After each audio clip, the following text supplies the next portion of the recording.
NEET वाले विद्यार्थी, आपका काउंसलिंग बहुत जल्द शुरू होने वाला है। आइए इस वीडियो में समझते हैं कि कितने सीटों के लिए काउंसलिंग होगा और क्या क्या होगा।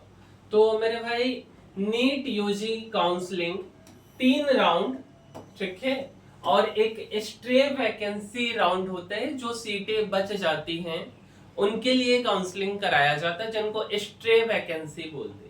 नीट यूजी काउंसलिंग जल्द शुरू होगी।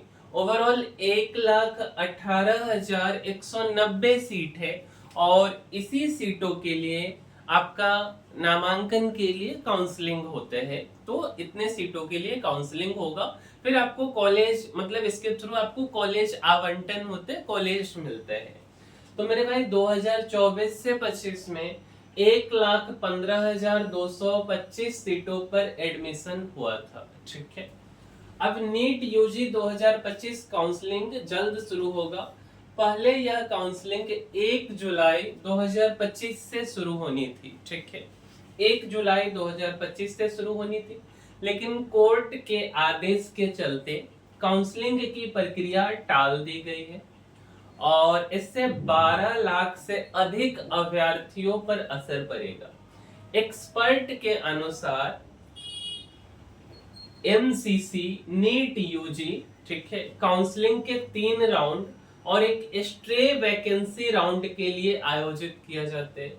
नीट यूजी काउंसलिंग में पंजीकरण करना, शुल्क का भुगतान और प्राथमिकताएं भरना शामिल है। नीट काउंसलिंग नीट परीक्षा में प्राप्त रैंक के आधार पर आयोजित की जाती है। नीट यूजी 2025 के लिए राज्य काउंसलिंग सरकारी कॉलेजों की 85% सीटों और भारत के शीर्ष निजी मेडिकल कॉलेजों की 100% सीटों के लिए अलग से आयोजित की जाती है। National eligibility cum entrance test undergraduate 2025 में न्यूनतम कट ऑफ अंक या उससे अधिक अंक हासिल करने वाले कैंडिडेट नीट यूजी काउंसलिंग प्रक्रिया में भाग ले सकते। नीट काउंसलिंग का आयोजन मेडिकल काउंसलिंग कमेटी द्वारा किया जाता है। एमसीसी आधिकारिक वेबसाइट mcc.nic.in पर ऑनलाइन मोड में नीट यूजी 2025 काउंसलिंग आयोजित करेगी। एमसीसी काउंसलिंग 2025 में भारत के शीर्ष सरकारी कॉलेजों में 15% अखिल भारतीय कोटा सीटों और एएमयू, बीएचयू और ईएसआईसी की 100% सीटों के लिए आयोजित की जाएगी काउंसलिंग। देश भर में एमबीबीएस की 1,18,190 सीटें हैं।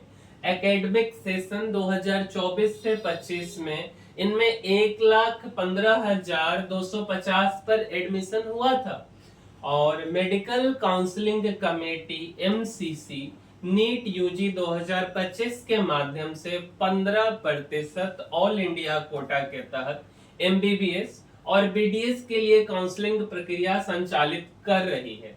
ये काउंसलिंग प्रक्रिया जल्द ही शुरू होगी।